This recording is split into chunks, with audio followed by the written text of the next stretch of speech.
Moi, je suis la directrice d'un pôle dans l'association ALC, le pôle Accueil, Médiation, Intégration.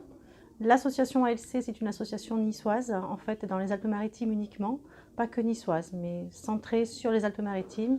Et nous venons en aide à la fois au public protection de l'enfance qu'au public adulte.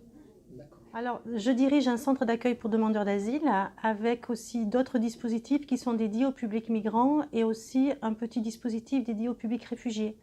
Et c'est dans ce cadre-là, dans cette mission-là, que j'ai été contactée pour participer à cette semaine, à expliquer un petit peu notre travail, ce que nous faisions, quelles étaient nos difficultés, quelles étaient les différentes actions que nous pouvions conduire auprès de publics qui sont soit en situation d'asile, soit en situation d'être réfugiés.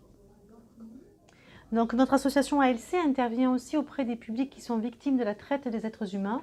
Nous sommes en effet coordinateurs du dispositif national qui s'appelle ACCES, qui permet un accueil sécurisé des personnes qui veulent sortir des réseaux de traite, donc tout ce qui est traite, c'est-à-dire esclavage, prostitution, etc. etc. Donc nous intervenons auprès de ces personnes-là en collaboration avec le ministère de l'Intérieur et nous leur assurons une prise en charge, nous les aidons dans leur démarche en vue de l'obtention de l'asile politique pour la plupart d'entre eux ou d'entre elles.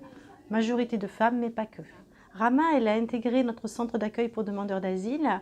Nous l'avons accompagnée durant toute sa demande d'asile, donc toute la procédure en France. Et lorsqu'elle elle a obtenu la protection internationale, en fait, elle a la protection subsidiaire, elle a émis le désir et le souhait d'exercer l'activité professionnelle qu'elle avait commencée dans son pays d'origine. Et c'est donc le tatouage. Et à ce moment-là, vous nous avez contactés et donc on s'est dit que ça serait une opportunité pour Rama de pouvoir bénéficier de votre aide pour lancer son activité professionnelle.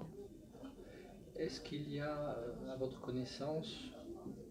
Quand on est sur la demande d'asile, les publics que nous accueillons sont des publics qui exerçaient une activité pour la plupart auparavant dans leur pays. Ce ne sont pas des publics qui sont en précarité, ce sont des personnes qui ont tout lâché, tout quitté pour fuir la torture, pour fuir la guerre, pour fuir tout ce qui était difficile pour eux. Ça veut dire qu'une fois après qu'ils obtiennent les papiers, qu'ils sont régularisés en France, ils peuvent avoir envie de continuer ce qu'ils faisaient auparavant ou faire autre chose de complètement différent.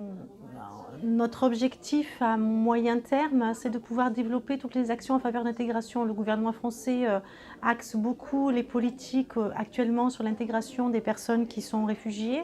C'est un facteur très important. Enfin, on se rend compte aujourd'hui que l'intégration, ça passe par plein de choses. Pas forcément l'acquisition de la langue, ça en fait partie, mais il y a plein d'autres choses. Aujourd'hui, nous proposons des actions.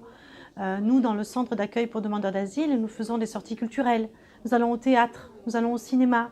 Donc nous aimerions pouvoir effectivement intégrer des projets européens qui nous permettraient de développer ces différents types d'actions, que ce soit par le sport, par la culture. Moi, j'aimerais lancer des ateliers d'écriture, tout ce qui est du domaine culturel et artistique qui permettent aux gens de comprendre le pays dans lequel ils vivent.